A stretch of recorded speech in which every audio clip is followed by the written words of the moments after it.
بسم الله الرحمن الرحيم إنا أنزلناه في ليلة القدر وما أدراك ما ليلة القدر ليلة القدر خير من ألف شهر صدق الله العظيم وقال النبي صلى الله عليه وسلم بشروا ولا تنفروا يسروا ولا تعسروا أو كما قال عليه الصلاة والسلام اللهم رب اشرح لي صدري ويسر لي امري واحلل عقدة من لساني يفقهوا قولي اللهم سهل لنا هذا الامر اما بعد اللہ تعالیٰ کا بے انتہا کرم و احسان ہوا اور فضل و عنایت ہوئی کہ اللہ رب العزت نے اپنے کلام کو سننے اور پڑھنے کی ہم سب کو توفیق نصیب فرمائی۔ اللہ تعالیٰ کی توفیق مل جانا اس کا مطلب یہ ہے کہ کوئی کام کسی بندے کے لیے آسان ہو جانا۔ بہت سارے لوگ بولتے ہیں نماز پڑھنے کی نیت کرتے ارادہ کرتے لیکن نماز پڑھنا ان کے لیے آسان نہیں ہو پاتا۔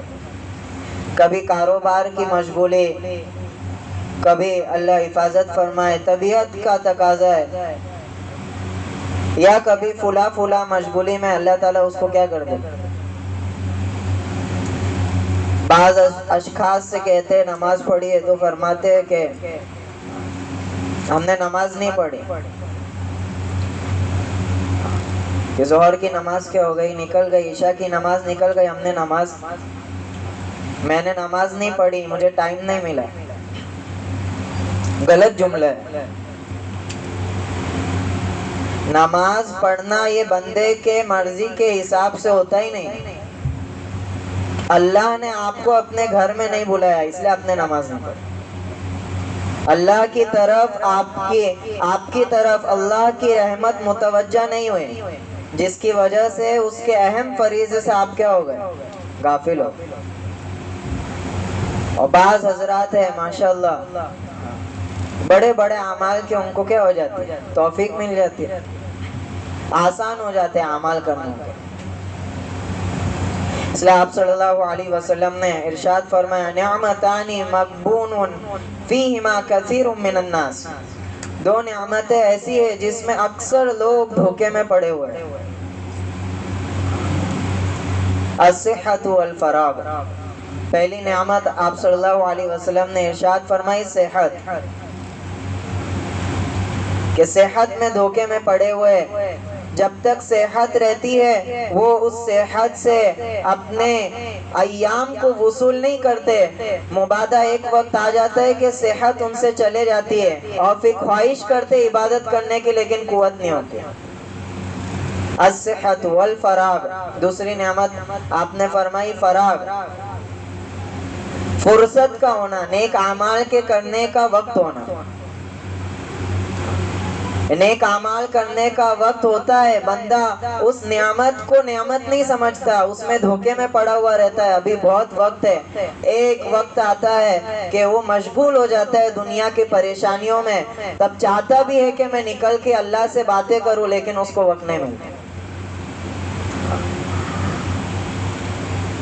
یہ دو نعمتیں اللہ تعالیٰ نے ہم سب کو عطا فرمائی ہے، اللہ تعالیٰ ہم کو اس کی بھرپور قدردانی کرنے کی توفیق نصیب فرمائے، کہ ایک ایک لمحے کو وصول کرنے کی توفیق نصیب فرمائے۔ ایک لمحہ چلا گیا، یہ لمحہ پوری کائنات مل کر آپ کو دوبارہ لوٹا نہیں سکتے۔ زندگی کا نظام اللہ نے بڑا عجیب بنایا ہے، جس کی زندگی کا شمع اور وہ چراغ بجھ گیا، پوری کائنات اس چراغ کو دوبارہ جلا ہی نہیں سکتے، پوری کائنات مل گیا۔ اللہ نے حیات اپنے ہی ہاتھ میں رکھی۔ حیات کس کے ہاتھ میں رکھی؟ حیات کسی کا اس کو تسلط نہیں دیا۔ ایک بار اللہ جس کو مار دے تو مر گئے، پورے سائنسداں اور ڈاکٹر مل کر ایک سیکنڈ میں اس کی حیات کا اضافہ کرنا چاہے عاجز ہو جاتے ہیں، نہیں کر سکتے۔ ایک بار زندگی کا شمع بجھ گیا، وہ بجھ گیا، ختم ہو گیا۔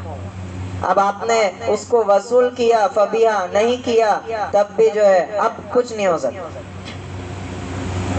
انہا کلمتن ہوا قائل ہوا، برزخ میں جب لوگ جائیں گے تو تمنا کرے گے ارجع نعمل صالحا غیر الذی کننا نعمل، ہم کو لوٹا دیجیے، اچھے عمل کر کے آئے گے، کننا نعمل غیر الذی کننا نعمل، جو کرتے تھے وہ نہیں کرے گا۔ بڑا عجیب جملہ وہاں پہ ارشاد فرمائے گا، یہ نہیں کہا کہ برے عمل نہیں کرے گا، اگر کسی نے اچھے اعمال بھی کیا ہو تو غیر الذی کننا نعمل، وہ اعمال جب وہ قیامت کا دن دیکھے گا اور وہاں کے حساب و کتاب کو دیکھے گا تو ان اچھے ایام کو بھی کچھ نہیں سمجھے گا، کتنا اچھے سے اس کو میں وصول کر سکتا تھا، تو بولے گا غیر الذی کننا نعمل، وہ عمل نہیں کروں گا جو کرتا تھا۔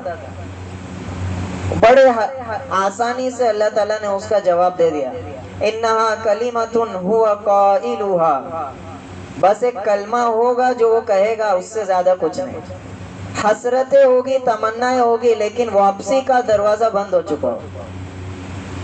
تو بڑی قیمتی زندگی ہے اللہ تعالیٰ نے ہم کو اور آپ کو جو دیا، اللہ تعالیٰ کا کرم ہوا، اللہ تعالیٰ نے اپنے کلام کو سننے کی ہم کو توفیق نصیب فرمائی۔ ہمارے حافظ صاحب نے کہا کہ قرآن کی عظمت پر بیان ہوگا، قرآن کی عظمت کیا بیان کی جائے، قرآن جس دن نازل ہوا وہ دن سب سے بہترین دن بن گیا، اِنَّا أَنزَلْنَاهُ فِي لَيْلَةِ الْقَدْرِ، جس رات میں قرآن نازل ہو گیا وہ رات سب سے زیادہ بہترین رات بن گئی، لیلۃ القدر خیر من الف شہر، جس نبی پر قرآن نازل ہو گیا وہ نبی سب سے بہترین افضل نبی بن گئے۔ وَكَذَلِكَ أَنزَلْنَا إِلَيْكَ الْكِتَابَ، جس امت کی طرف قرآن نازل ہو گیا وہ امت تمام امتوں میں سب سے بہتر بن گئی۔ وَجَعَلْنَاكُمْ أُمَّةً وَسَطًا، تم کو بہترین امت، وسطا، امت وسطا بنایا۔ قرآن کی شان کیا بیان کی جائے، یہ کتاب جس چیز گلی اور جس چیز منزل سے گزرتے ہوتے ہوئے آئی اس منزل کو قیمتی اور سرخرو کرتے ہوئے چلے آئی۔ ہم وہ کتاب اللہ کو پڑھنے اور پڑھانے والے اور قرآن کے ماننے والے، اور قرآن بلا شبہ یہ ایسی کتاب ہے لا ریب فی، جس میں کوئی شک و شبہ کی گنجائش نہیں ہے۔ آدمی کوئی بڑا سائنسداں ہوتا ہے اور کوئی تحقیق سے بات لکھتا ہے تو چاہے کتنی ہی تحقیق سے وہ بات لکھ نہ دے، اس میں ہو سکتا ہے غلطی کا امکان ہو، آگے جا کے کچھ لوگ اور تحقیق کرے اور اس کی تحقیق میں کوئی نقص نکال کر نئی تحقیق پیش کرے۔ کتنی کتابیں ہم دیکھتے ہیں، کتنا جو ہے ترقی کیا اور ڈیولپ ہوا ہے سائنس کی فیلڈ، نئے نئے ایجادات، لیکن کتنی ہی ترقی اور کتنے ہی آلات کے ساتھ کسی تحقیق کو پیش کر لیا جائے، کچھ دنوں بعد اس سے بہتر تحقیق کیا ہو جاتی ہے مارکیٹ میں۔ دنیا میں جتنے بھی لوگ ہیں ان سب کا علم تدریجی ہے، دھیرے دھیرے بڑھتا ہے، جیسے جیسے تجربہ حاصل ہوتا رہتا ہے ویسے ویسے علم بڑھتا ہے۔ اللہ سبحانہ و تعالیٰ کا علم قدیم ہے، پہلے سے ہے اور ہمیشہ رہے گا، جیسے اللہ کی ذات قدیم ہے، پہلے سے ہے اور ہمیشہ رہے گی، اسی طرح اللہ تعالیٰ کا علم کیسا ہے، قدیم ہے، پہلے سے ہے اور پہلے سے رہے گا۔ جو چیزیں ہو چکی ہے وہ بھی اللہ کے علم میں موجود ہے اور جو ہونے والی ہے وہ بھی اللہ کے علم میں موجود ہے۔ اس کا علم گین نہیں ہوتا ہے، ترقی نہیں ہوتی ہے، اس میں گین اور ترقی اس علم میں ہوتی ہے جس علم میں نقص ہوتا ہے، کمی ہوتی ہے۔ اللہ کا علم تام ہے، مکمل ہے، اس مکمل علم کے ساتھ اللہ نے یہ کتاب نازل فرمائی، جو اس لیے فرمایا دھڑلے سے فَأْتُوا بِسُورَةٍ مِّن مِّثْلِهِ، اس کی طرح کوئی صورت لے کر آؤ، قیامت تک اس کی نظیر کوئی پیش نہیں کر سکے گا، کیونکہ اس کو نازل کرنے کے پیچھے اللہ کا علم ہے جس میں کوئی کمی نہیں ہے، وہ علم تام ہے، مکمل ہے۔ وَتَمَّتْ كَلِمَةُ رَبِّكَ صِدْقًا وَعَدْلًا، لا مبدل لکلماتی، اللہ کا کلمہ بدلا نہیں کرتا ہے. یہ آدمیوں کا ہوتا ہے، کوئی بات کہہ دی بعد میں جو ہے اس سے بہتر آدمی اللہ کی بات تو اٹل ہوتی ہے. تو اس علم سے یہ کتاب اللہ نازل کیا گیا، لہٰذا اس میں کوئی کمی کی گنجائش نہیں ہے. اور 1400 سال ہو گئے، لوگ اس میں نقص نکالنے کے لیے پڑھتے چلے گئے اس کو، لیکن نقص کے بجائے ان کو اس کے نئے نئے کمالات پر واقفیت ہوتی رہی. کتنے لوگوں کی ہدایت کا ذریعہ بنا ہے کلام اللہ شریف، کتنے لوگوں کی ہدایت. ایک کلام کو اللہ تعالیٰ نے نازل فرمانے کے بعد فرما دیا ھذا بلاغ للناس، یہ جو کلام ہے صرف مسلمانوں کے لیے نہیں ہے. اللہ ہمارے قصوروں کو معاف فرمائے. ہم اس قرآن کو لے کر گھروں میں بیٹھ گئے، اور گھروں میں کیا بیٹھے، گھروں میں قرآن رکھا ہوا ہے اور اس سے ہم ناواقف ہے اور جاہل ہے. اس سے اتنا دور ہو گئے ہم قرآن سے، جبکہ اللہ تعالیٰ فرما رہے کلام اللہ میں ھذا بلاغ للناس، یہ پیغام چھپانے کے لیے نہیں بھیجا گیا، یہ پیغام تمہارے اندر بسا کر رکھنے کے لیے نہیں بھیجا گیا، بلکہ بلاغ للناس، یہ میسج ہے، یہ پیغام ہے لوگوں کے لیے، پوری انسانیت کے لیے. لِيُنذَرُوا بِهِ، تاکہ ان کو اس کتاب سے ڈرایا جائے. وَلِيَعْلَمُوا، اور تاکہ تمام مخلوق اس بات کو جان لے انما هو الہ واحد، کہ ان کا معبود صرف ایک معبود ہے. وَلِيَذَّكَّرَ أُولُو الْأَلْبَابِ، اور عقل مند لوگ اس سے نصیحت حاصل کریں. تو محترم حضرات، اللہ تعالیٰ نے ہم سب کو قرآن سے کچھ نہ کچھ محبت دی ہے. ارے بھائی دی کیا نہیں دی ہے؟ محبت ہے نہیں محبت ہے. حضرت اکرمہ رضی اللہ عنہ، اللہ تعالیٰ ہم کو سچی پکی محبت نصیب فرمائے، صحابہ جیسی محبت نصیب فرمائے، ایک ایک حرف سے محبت نصیب فرمائے، ایک ایک حرف پڑھنے پر لذت نصیب فرمائے.